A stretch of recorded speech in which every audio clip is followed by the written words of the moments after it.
Welcome back to the video. Today I'm here with Dominic. He is a commercial pilot, but we'll see what he remembers from doing private. Recently took his commercial, so I'm sure this is going to be a breeze, but we'll see. I'm going to throw some curveballs at you. And today we're going to be going through weight and balance, airport diagrams, navlog, airspace. Going to look at the sectional, all the symbols on it, and performance charts, and then finish with some weather. So he has a whole route prepared. I'll put it up on the screen later on in the video when we're going through it. And for now, let's dive into weight and balance. So, first question, let's go through your weight and balance here. And I think I gave you a scenario where you're a little bit overweight. Mm-hmm. How would you change that up to be within the weight limits? So initially, so if I have any passengers and if they have any excess luggage, that would be the first item to remove. Okay, cool. To lower the weight. Say you have to take all the luggage, then what would you do? Okay, so then I would see, most likely it would be fuel next to start to reduce, to see how much fuel I can take. What's the max amount of fuel we got in the Papa model? So 43 gallons, Nice. 40 is usable. Mm-hmm. And gallons transfers to pounds. So you would just do times 6. Yeah, very nice. And then the maximum weight for our plane? Max takeoff weight? So max takeoff weight for this plane is 2,400. Yeah. Yes. 2,400. 2,400, good. So I think we're at what? We're at like 2,550. Mm-hmm. So you'd have to lose about like 150 pounds, divide that by 6, and that's how many gallons we need to take off. And then on here we have this middle column that says arm. Mm-hmm. What is the arm and what makes up all those numbers? So the arm is basically the amount of inches a certain area is measured from a specific point, and it depends on the plane. So so when it says front pilots, the arm is 37. Obviously your seat moves up and back, so that can change, but they basically take the average of where that position is in the plane, and that's the distance from not the center of the plane, but I believe it's called the datum. Nice. And where do you find that? Because you said it changes. Yeah, so from if you plane to look plane. in the POH Mhm. for the plane, so Which section? so that would be section 6. Nice. Yeah, with all the balance stuff. Yeah, so it would say there the distances. Oh yeah, so what about if we happen to be within the utility category for this flight? What would be some things that we'd be able to do being in the utility category? So that's also set in the POH. Should be in section 2 in limitations. So utility versus normal. Utility is a lower category, meaning you're able to essentially pull more G's, and so your G limits are higher. I believe it's 4.8. Yep. Versus in your normal category, your G limits are lower since you weigh more. So you don't, because you can stress the aircraft more. So it has lower G limits in the normal category. For this scenario, I put us a little bit aft CG. What would be some negatives and some benefits to having an aft CG? Well, so an aft CG, some pros would be a higher cruise speed, as well as a lower stall speed, because the plane will automatically pitch back, so without you having to pitch back in the yoke. So you reach essentially your critical angle of attack later. So those are pros. Some cons are it's a little less stable than having if you had a forward, and then forward CG, and it's also harder to recover from a stall, because to recover from a stall you're supposed to push forward, but it's a little harder because the plane wants to pitch back. Yeah, that's definitely not good. Yeah. Which one would you rather have, after forward CG? It depends what you're doing, but I would say if you're training with a student or you're just practicing some maneuvers, probably forward. Any other situation, I would prefer to have an aft CG. Because you want to go fast. Yeah, higher cruise speed. Yeah. Also, Load up the baggage compartment. Yeah, and you can landing. Your stall speed will be lower, so Yeah. That'll help. Pull up Big Bear Airport and let's calculate the pressure altitude and density altitude. Walk me through how you do that. Yeah, so for Big Bear, altimeter setting is 3031. So essentially, I take the difference from that and 2992, which is standard. Mm-hmm. Okay, so it's 0.39. So essentially, 3031 is higher than 2992. So it's lower. So 390 feet lower. Negative 390? So you think of it as being lower, and then you take your airport elevation next. So the airport elevation here is 6,752. So if I just go here, 6,752, and then so you would minus 390. So my pressure altitude would be 6,362. Okay, cool. And then what's the difference between pressure altitude and density altitude? So density altitude would be pressure altitude corrected for non-standard temperature. Yeah. And then there's a formula you can use to figure that out, which would be outside air temperature minus the standard temperature for that altitude times 120 plus the PA. And standard air temperature, what is that? So at Big Bear, if you just say 6,000, standard at sea level is 15, then it's minus 2 degrees for every 1,000 feet you go up. So be minus 12, so 3 degrees would be standard. Right now it's saying it's 25, so Celsius over there? yeah. Oh yeah. Yeah. Okay. So which is what? maybe because of the fires. Yeah.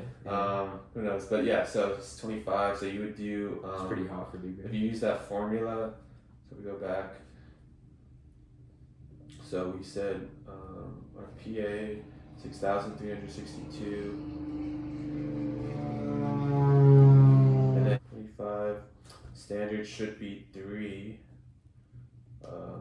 times 120 plus PA. Okay, so 22 times 120.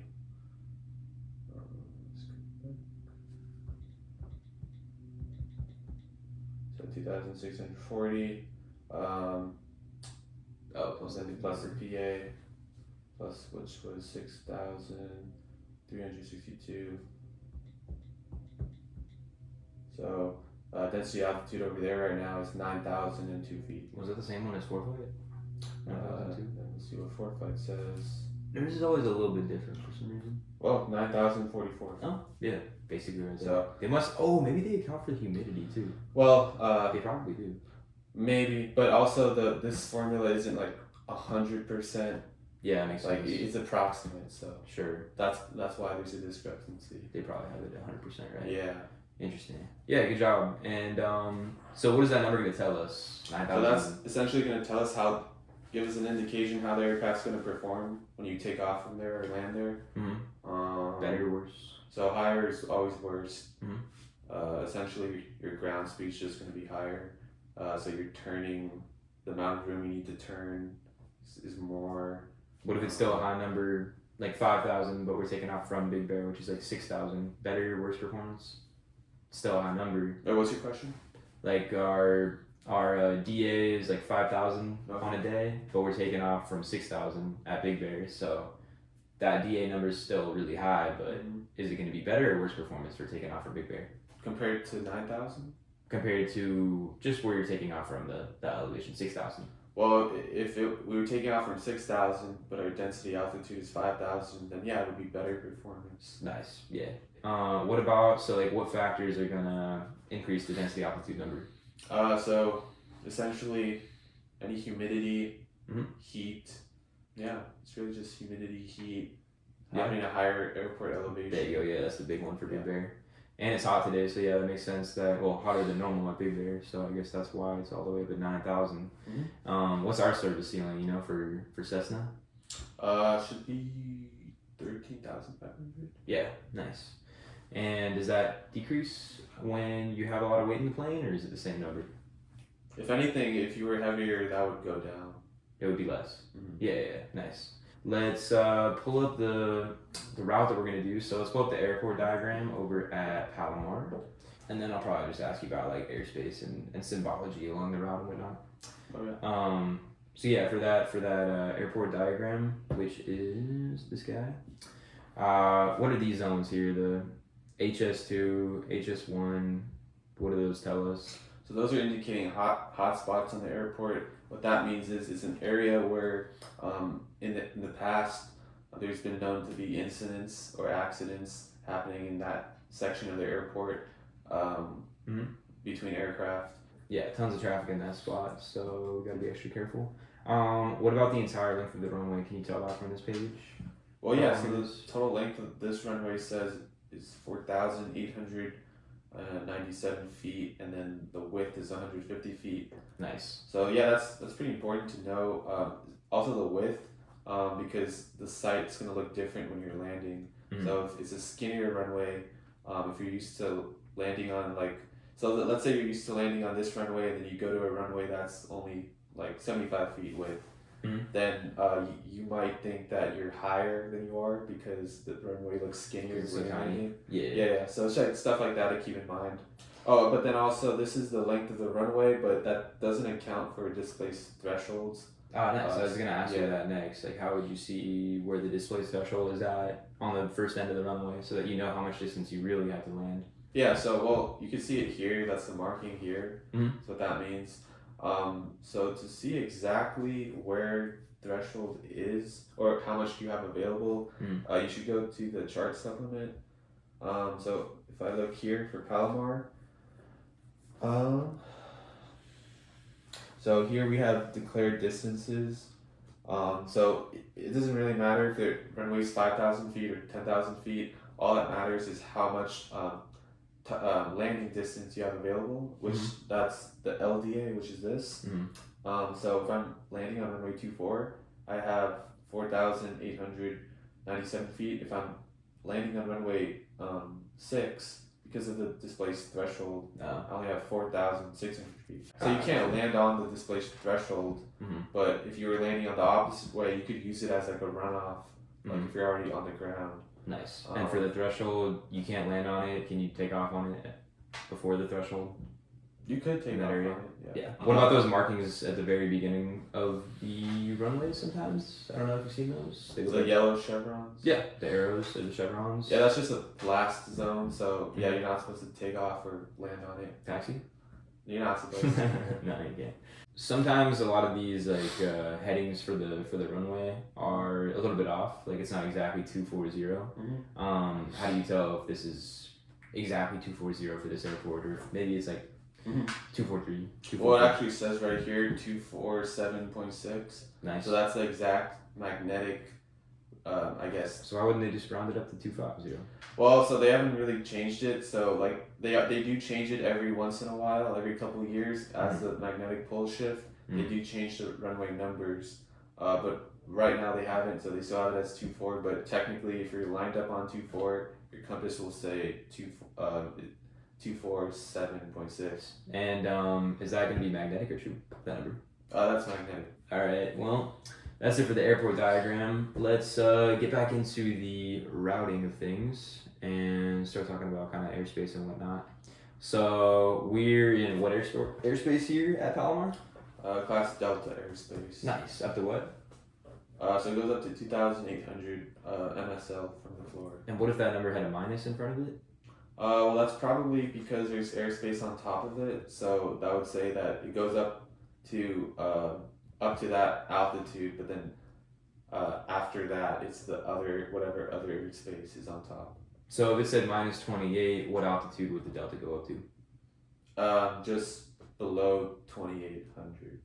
Just below? Well, it's okay, including 2,800. Including it? What exact number does it go up to if it says minus 28? 2,799. There, okay. Just below, just checking that you knew. What about equipment that we have to have when we go into a Delta? What's required? So equipment for Class Delta is just two-way radios. And then no transponder, no ADSB? Not for Class Delta. Nice. But when would we need those two things? For Class Charlie or Bravo. Or one more scenario, there's a big ring around some big areas. Yeah, so like the Mode C Vale under like LAX, for example. Very good. Delta, is that charted in MSL or AGL? Well, this number is MSL. Good job. Yeah, MSL for Delta. Cool. So let's say we're on our route. We're going out of here, and we're trying to figure out our exact climb feet per minute. What chart could you use to figure that out? So you would go to your POH. So section 5 would be performance. And then while you're pulling it up, what V speed would you be using as you climb on your route here? So since I'm not in any big rush to get to a certain altitude at a certain time, I can use VY, which would be my best rated climb. Nice. And what's the difference between that and VX? VX would be the best angle climb. So for the amount of horizontal distance you travel, you travel the most vertical distance versus VY, which is just for the amount of time that passes, you travel the most vertical distance. Nice. There. This Yeah. is the right one that we should use. So how long would it take for us to get up to altitude?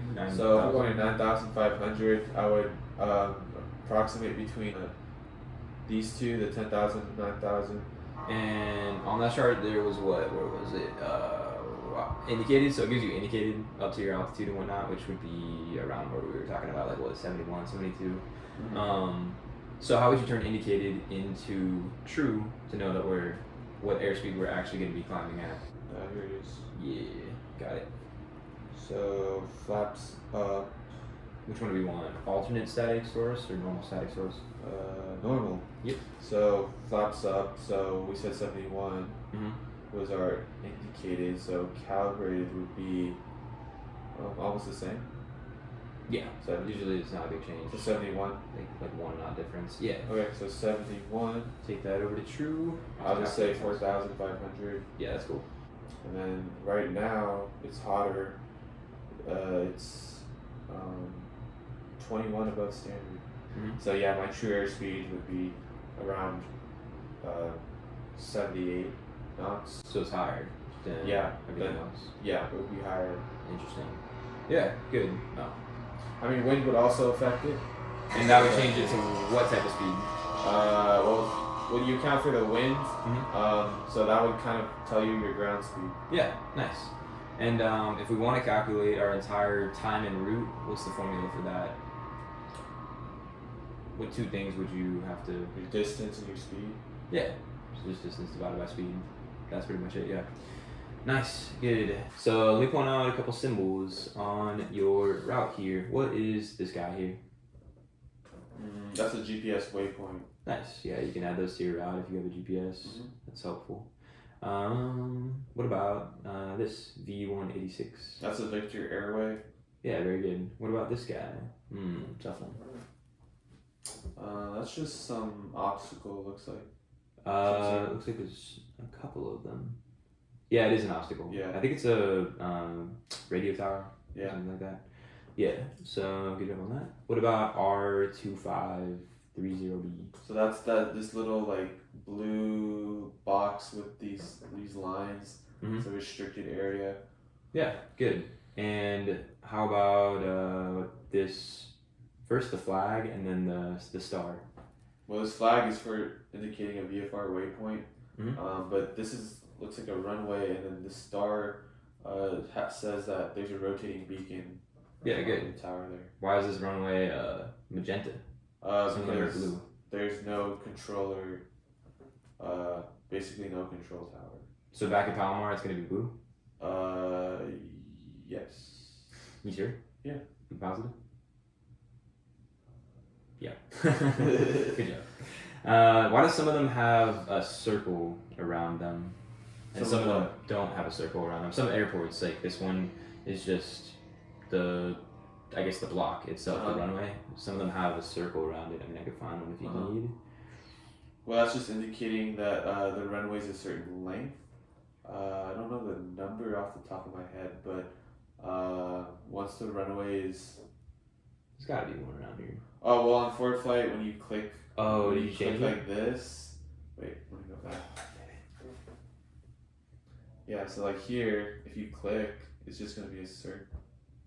gonna be circle. Oh, okay, yeah. Now it's accurate. Oh yeah, here we go. So the difference between this one and this one, you already kind of said it, but Yeah, you could I don't see know it. the exact number, but it's the runway is longer. Your favorite number? 8,069 feet. Yeah. Okay. What about the ticks around the airport? What does that mean? That means that you can find fuel there. Good. Most Good. likely. Okay, this number here. That's the maximum elevation figure, so the highest obstacle. Nice. So if you're at 4,700, you're gonna hit this mountain. No, this is slightly above. So as long as you're not lower than this number, you should be good. And that's MSL or AGL? MSL. Nice. Yeah, it goes a little bit lower than that number, just in case you're an idiot who's actually picking that number, then it'll be a little bit clear. Good on all that. What about where to go? I'm looking for that line, that dashed line. There she is. That dashed line there with the 1130E. That's saying that the difference between magnetic and true north. So this is so essentially, like, if you have a compass and it's pointing to north, it's gonna be 11 degrees 30 minutes to the right, so east. Okay. So what's that line called? Magnetic variation. Yeah, good. So that's how you change. So that's how you get between your true heading and your magnetic heading. Nice. So when you account for that, it changes to true or magnetic? When you account for this, it changes to magnetic. Yeah, good. Line of magnetic variation. So yeah, it changes on over. Nice. You're going up to what? My altitude I was planning on using was 9,500. Wow. Okay. Yeah, so that's why my tropical climb is out here. So when you get up there, is the air going to be less dense, more dense? Less dense. Nice. Yeah. Yep. And what happens when the air is like a lot less dense? What do we have to do with the mixture? Yeah, so as you climb, you would reduce the mixture setting and lean it. So gradually as you climb, because you need a certain ratio of fuel and air. So when we get up to that way high altitude, is it going to be a lot more lean, or just like its normal amount, or a little bit less? Yeah, it would be. You would lean it as you climb, and by the time you get there, it would be maybe close to halfway out. Okay. Yeah. So more than usual. Nice. Yeah. Okay. Cool. So after you get here, you make your turn. You're already at your cruise altitude and whatnot. Seems like you have all your courses and headings. What's the difference between a course and a heading? So the course is what I planned for, and then my heading is what I'm gonna fly on my compass. Yeah. That sounds good. So what change is it on your nav log from a course to a heading? So my course would be like the direction the plane is going, but then my heading is like my nose could be pointed left or right if there's wind. Good, but I'm saying whatever. Here the four flight tells us 75 magnetic course, good. And how would we change that 75 magnetic course into a heading? What do we have to account for? So we would have to account for the winds. Usually though, the winds are given in true, so you would get your true course. But if we just say like the winds are magnetic to make it simple for this in this case. So you'd have to change that number back to true. Yeah. And then change it back into magnetic. Okay, so so then we could say plus 11 then. So 86 is my true course. And then you can do the wind stuff. Yeah, then we account for the winds. Because you can't just take it straight from magnetic course into magnetic heading. Yeah, good job on that. And then, you could just use E6B. Yeah, to change it all up. And then what about if you want to correct for deviation? What's that? So you would use your compass deviation card, which is in the plane, to account for the the compass errors. Yeah, everyone is a little bit different. The card is right next to it, so correct for that. Good. What about? Let's talk about some airspace again, real quick. Down here, what airport is this? What type of airspace? This is Hemet Airport. This is Class Echo. Class Golf. Or Golf, which one? No, it's Golf, yeah. Nice, yeah, good correction. What about the cloud clearance requirements for taking off? What would we have to be able to take off over there? Mm, Or would have to be a little clear? depends like the time of day. Yeah, good. Daytime, let's say right now. Yeah, so daytime should be just 1 mile visibility in clear clouds. Yeah, I think so. It's like the lowest minimum, right? Because daytime, class G, under 1200. Yeah. Yeah. So, yeah, good. And then this class G goes up to how tall? Goes up to 700 feet. Yeah, good. And why is that? Because of what does this line tell you? Yeah, the Yeah, inside. this like faded area. So inside here 700, outside 1200, Nice. And then what starts? and then echo starts. Good. What if it was dashed, kind of like this line of variation, but around the airport? What would the... It would go to the floor. It would go to the fourth. Good, yeah. So echo would just go up to the next overlying airspace. Good. Okay, what about, we'll give you a tougher one. Just one of these if you can get it right. Oh yeah, and then what's this big red zone over here? What's going on? So this I looks... guess you could find out what's going on. Yeah, so this is a temporary restricted area, probably because of some fires going on.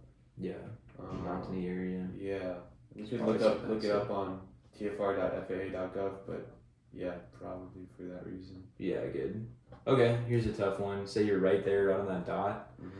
What would be the playing the rocket ship game all the way up from the surface, all airspace up to class Alpha? What would it be? So from the surface up to 2700, this right here would be actually let me draw.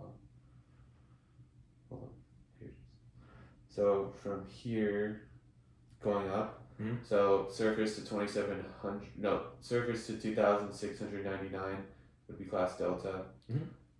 Above that,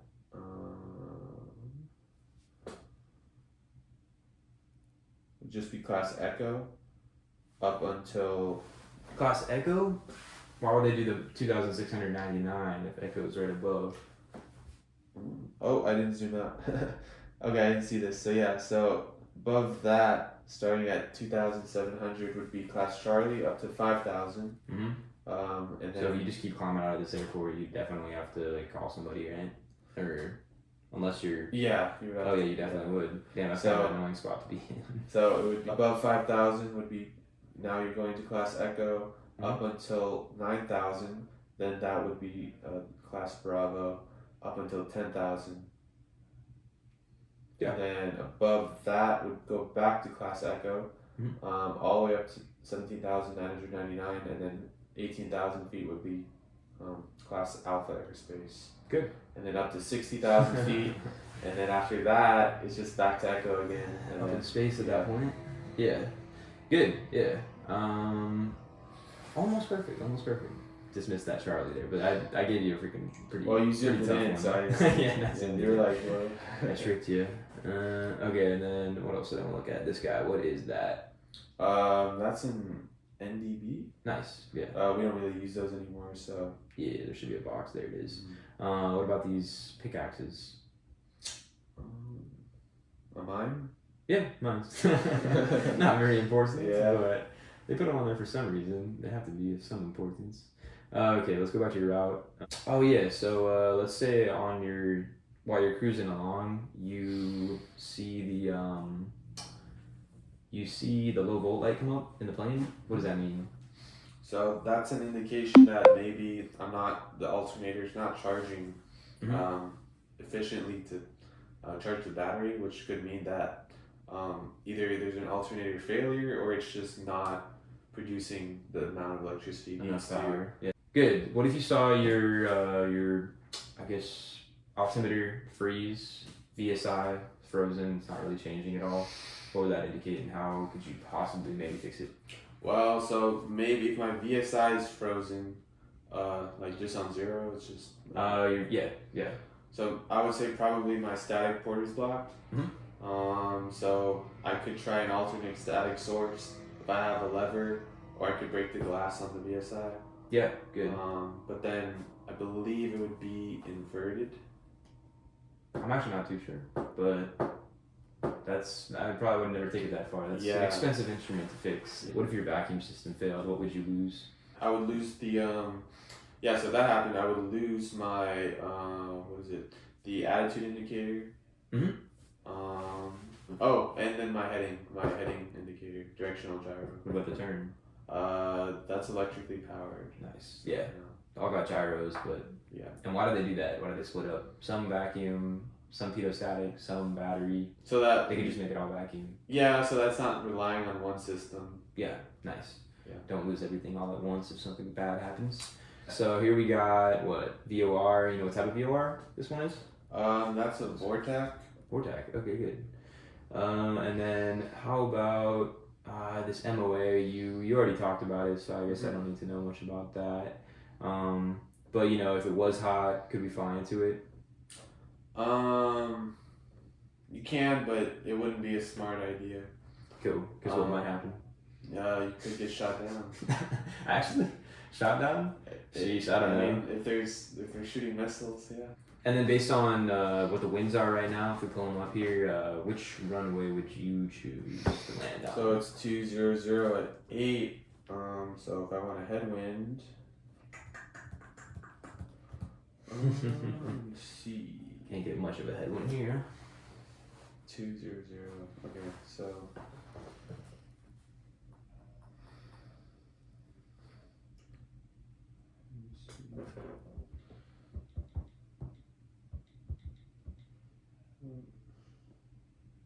So would that be? So then I would use one. What's the other one? 1-4, yeah. 1-4. Yeah. Yeah. Runway 1-4. And where would the wind? If as you're landing, where would it be coming from? And would it be across? So if I'm landing at 1-4 and the wind is 20, so that's from the right. Yeah, good. And it's basically going to be a crosswind, right? Because it's almost 90 degrees. So something to note. Also, what's our max crosswind component recommended for the plane? For the Cessna 172P, it should be 15. Yeah, good. So we take that into account, but it's only what, like 6 knots? 8 knots? Okay. So yeah, kind of getting up there. You have to check out your personal minimums and make that decision. When you're coming in here, let's say you're number 2 to land behind a jet that just happens to be coming into this small airport. What would you do if there was a jet coming in before you, an actual turbojet? How would you space it out? So you would have to look out for wake turbulence, which happens when a plane is slow. Like a big heavy plane is slow. So essentially it's like these wing vortices that spiral out from the wings, and those could be really turbulent if you fly into them. So you should space yourself out probably. Usually I go by time. I would let like at least 3 or 4 minutes pass between even like going to touchdown where they touch down. But so you just extend downwind. Yeah, so I would do an extended downwind. But another thing you can do is just stay. So if they're coming to land, just stay above their flight path. Sorry about that. Stay above their flight path and then touch down after where they touch down. Got you. Yeah. Okay. Cool. This blue dash, their shaded line. Let's say we're on this side of it. What's the airspace? If we happen to be in that little sector. Should be Class G. Class G? Yeah, at the ground. It's a good guess. And then goes up to what? Is it 14,500? Is it on that side or this side? It should be on that side. Yeah.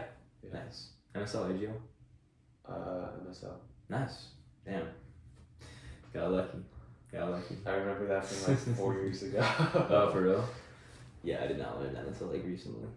Not like we'll ever be over there.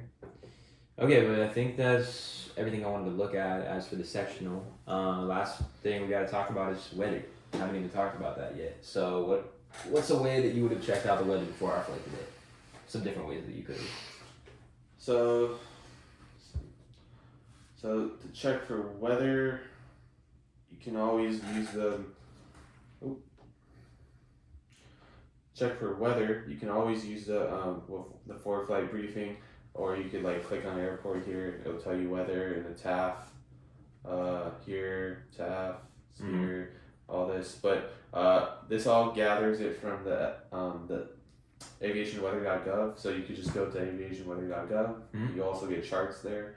You could also call a weather briefer and have them tell you the weather and the forecast. You could even get pilot reports. Good. Yeah, those yeah. are a couple good ways. Aviation weather and weather briefing. That's kind of what I wanted to hear. All right, this chart here is a big one, Prague chart. I'm gonna pull up the current one and let's go over to where we're at. Where are we over here? So what's our area? What weather are you gonna kind of find with these symbols right here? You can walk me through. Well, low pressure. So there's some low pressure area here. Mhm. If anything, low pressure indicates worse weather because of the rising air. Tends to be a little like so. I guess that could explain why there was like temperatures were so high Right now. Yeah, Rising it was air. unstable. Sure. So, How does a low pressure system move? well, the air moves counterclockwise and inwards and upwards. Yeah, nice. And why is that bad? What are some ingredients? Well, because yeah, so that could unstable air and then also lifting action that can develop thunderstorms. Yeah. Potentially, but What's the also third? just the lifting action just makes the air unstable and Sure. What's the third thing that you would need for then a thunderstorm to form? You said unstable. yeah, so unstable air, a lifting action, Lifting. and also a moisture. Moisture. Yeah. Yeah. Good. What about the orange thing stretching through the That low pressure zone? should be a trough, which is elongated area of low pressure. Yeah, cool. Just kind of telling us the way that the low whole- pressure is stretching Yeah. off the coast. Literally right where we're at. That's funny. Yep. No wonder it's shitty all the time lately. What about ISO bars right here? What do those tell us? So those lines of isobars, that's saying the pressure in millibars in this whole line, that's like the pressure right there. So in all of these different lines, it's different. So the closer they are together, you could indicate like it's gonna be windier. The farther apart they are, the more calm. Yeah, nice. Yeah, the more calm because the pressure is the same spread across. What about these long blue triangle? That's a symbols? cold front. Yeah, good.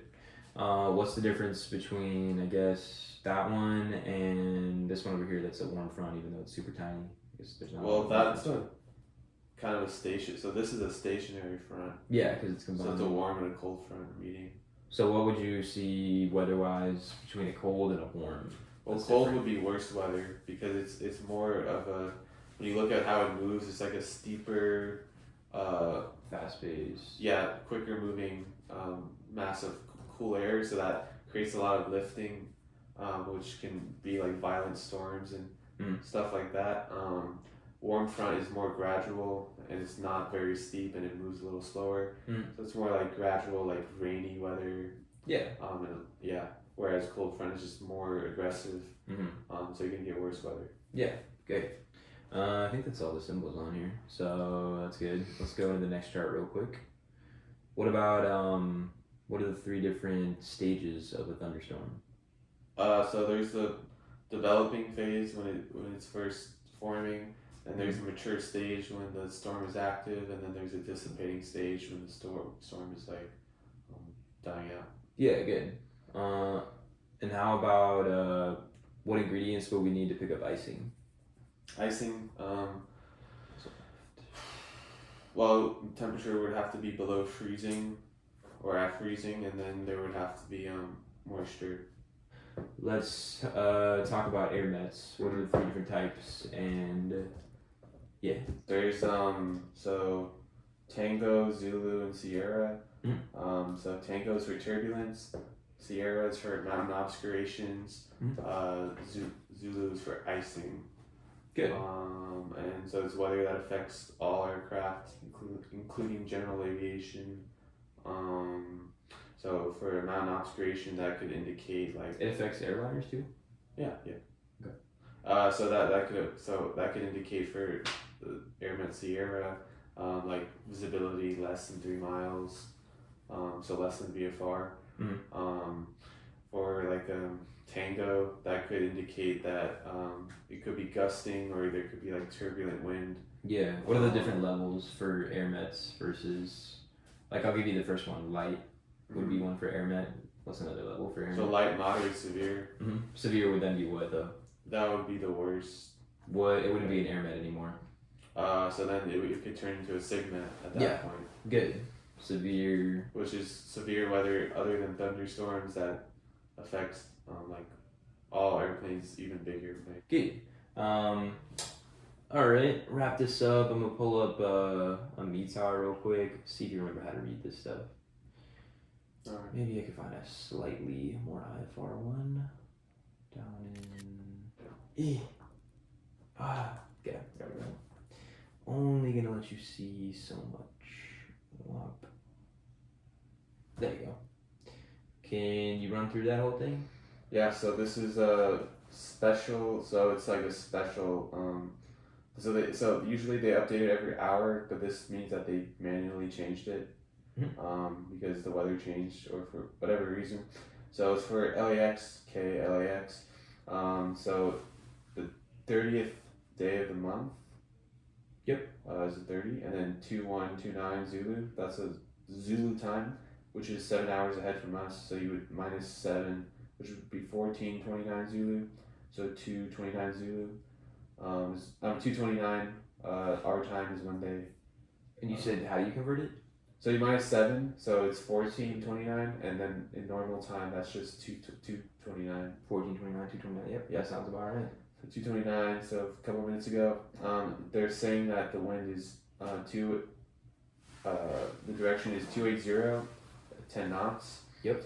4 statute miles of visibility. It's a little hazy. And then there's few clouds at 100 feet. Yeah, 100. And then few clouds at 400 feet.